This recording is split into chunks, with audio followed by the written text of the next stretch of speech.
Excellencies, distinguished delegates from across the world, ladies and gentlemen, I welcome you all to the Global Mobility Summit.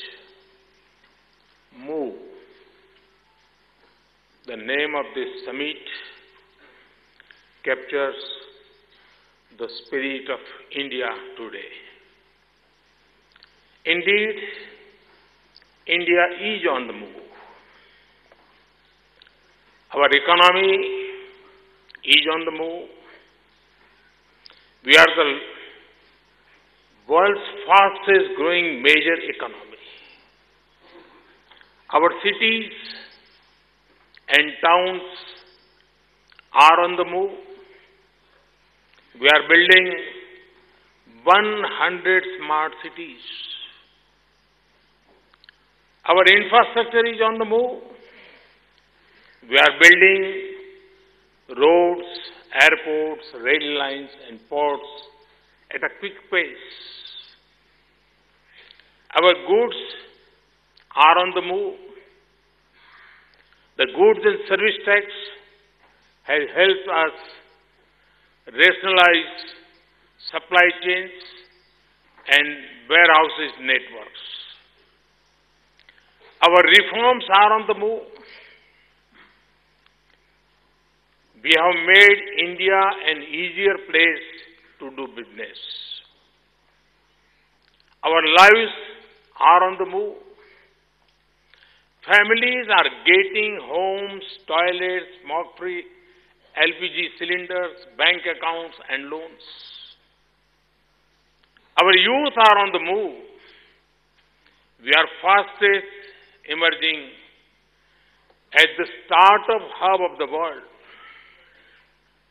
India is moving ahead with new energy, urgency and purpose. Friends, we all know that mobility has been key to the progress of humanity. The world is now in the middle of a new mobility revolution. It is therefore important to understand mobility as a wider construct. Mobility is a key driver of the economy. Better mobility reduces the burden of travel and transportation and can boost economic growth. It is already a major employer and can create the next generation of jobs. Mobility is central to urbanization. Motorized personal vehicles require ever-growing road, parking and traffic infrastructure. Mobility is a key element of ease of living. It occupies the minds of virtually every person in time spent to get school and work, in frustration with traffic, in the cost of visiting family or moving goods, in access to public transport, in the quality of air our children breathe, in concerns around the safety of travel. Mobility is critical to preserving our planet. Road transport accounts for 1/5 of global carbon dioxide emissions. This threatens to choke cities and raise global temperatures. Creating a mobility ecosystem that is in sync with nature is the need of the hour. Mobility is the next frontier in our fight against climate change. Better mobility can provide for better jobs, smarter infrastructure, and improve the quality of life. It can also reduce costs, expand economic activity, and protect the planet. Thus, the mobility sector impacts larger public outcomes. Mobility, especially the digitization of mobility, is disruptive. It has big potential for innovation, and it has been setting a sharing pace. Already, people are calling taxis on their phones, sharing bicycles in cities, buses are running on clean energy, cars are going electric. In India, we have been laying emphasis on mobility.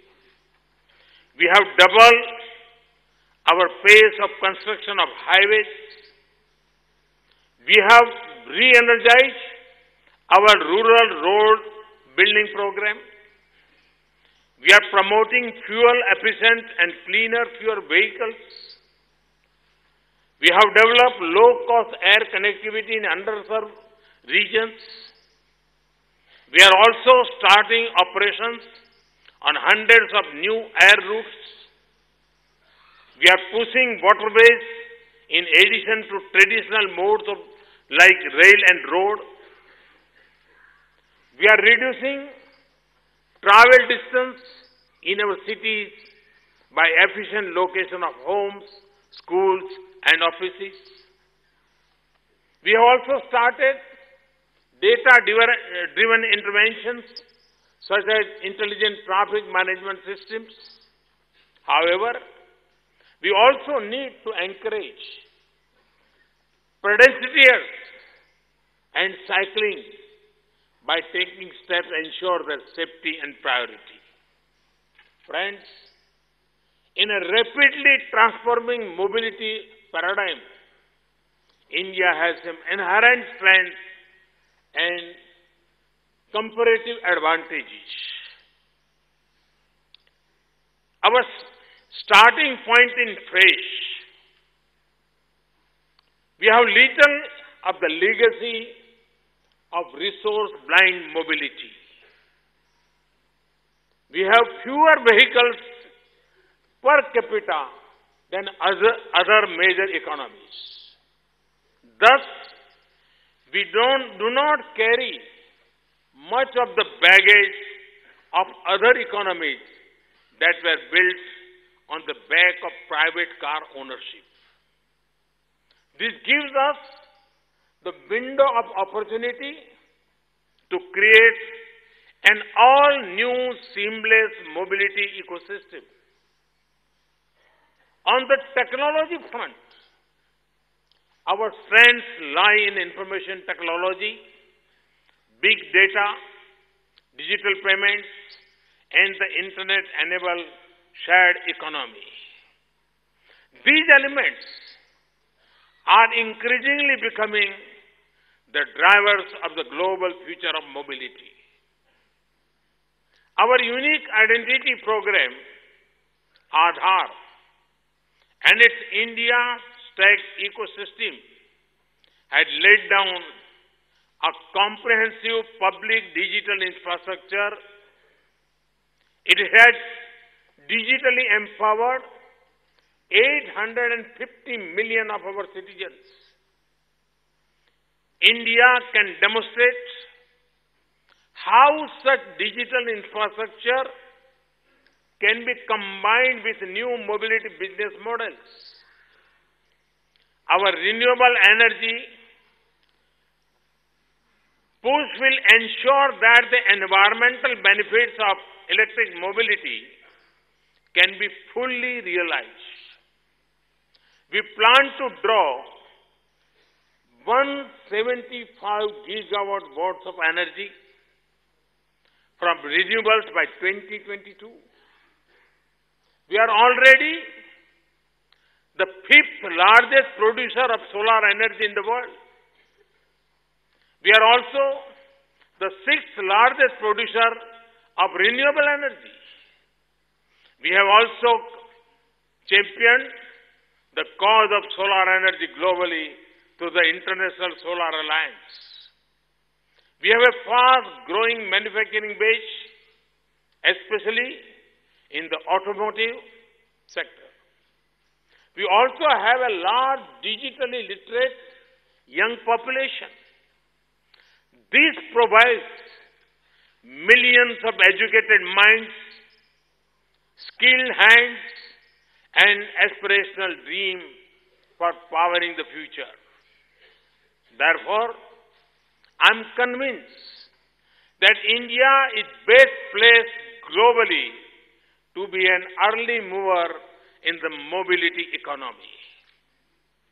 My vision for the future of mobility in India is based on 7 C's: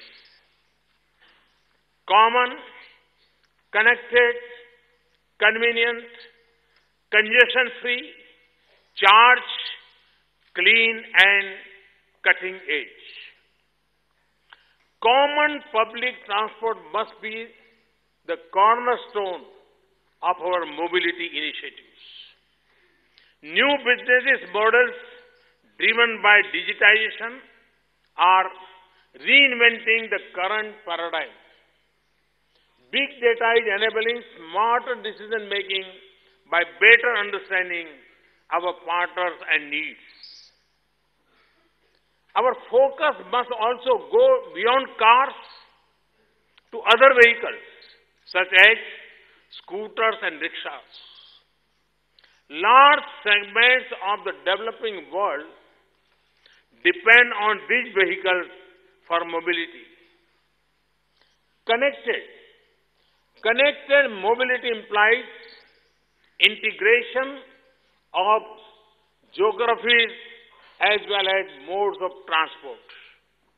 The internet-enabled connected sharing economy is emerging as a fulcrum of mobility. We must leverage the full potential of vehicle pooling and other innovative technical solutions to improve private vehicle utilization. People from villages should be able to bring their produce to the cities with ease and efficiency. Convenient mobility means safe, affordable, and accessible for all sections of the society. This includes the elderly, the women, and the specially abled. We need to ensure that public transport is preferred to private modes of travel. Congestion-free mobility is critical to check the economic and environment costs of congestion. Hence, there should be emphasis on ending bottlenecks of networks. This would result in fewer traffic jams and lower levels of stress for people traveling. It would also lead to greater efficiency in logistics and freight. Charge mobility is the way forward. We want to drive investments across the value chain, from batteries to smart charging to electric vehicle manufacturing. India's business leaders and manufacturers are now poised to develop and deploy breakthrough battery technology. The India Space Research Organization uses one of the best battery systems to run satellites in space. Other institutions can partner with ISRO to develop cost-effective and efficient battery systems for electric cars. We want to build India as a driver in electric vehicles. We will soon put in place a stable policy regime around electric and other alternative fuel vehicles. Policies will be designed as a win-win for all and enable huge opportunities in the automotive sector. Clean mobility powered by clean energy is our most powerful weapon in our fight against climate change. This means a pollution-free, clean drive leading to clean air and better living standards for our people. We should champion the idea of clean kilometers. This could be achieved through biofuels, electric or solar charging. Electric vehicles in particular can complement our investment in renewable energy. We will do whatever it takes because this is our commitment to our heritage and our promise to future generations. Mobility is like the internet in its early days. It is cutting edge. It is the next big innovation sector. The Move Hack and Pitch to Move events organized over the past week show how young minds are coming up with creative solutions. Entrepreneurs should see mobility as a sector with immense opportunity for innovation and growth. It is a sector where innovation can help solve problems for public good. Friends, I'm convinced that the mobility revolution is an enabler of our growth and development. When India transforms mobility, it benefits 1/5 of mankind. It also becomes a scaled success story for others to replicate. Let us build a template for the world to adopt. In conclusion, let me particularly appeal to the youth of India. My young, dynamic friends, this is your opportunity to lead a new era of innovation. This is the future. This is the sector that will absorb everything from those with doctorates to engineers to drivers to mechanics. We should embrace this revolution early and leverage our strengths to lead the mobility innovation ecosystem, both for ourselves and for others. The talent and technology assembled here today has the capability of making a transformative mobility shift for India and the world. This shift will be based on caring for our world and sharing with others. To quote from our ancient scriptures, Om Sahana Bhavatu Sahana Bhunaktu Sahaviryam Karavavahai Tejasvinam Vadimastamastu Ma Vidvishavahai. Which means, may we all be protected. May we all be nourished. May we work together with great energy. May our intellect sharpen. Friends, I look forward to see what we can do together. The summit is just beginning. let us move ahead. Thank you. Thank you very much.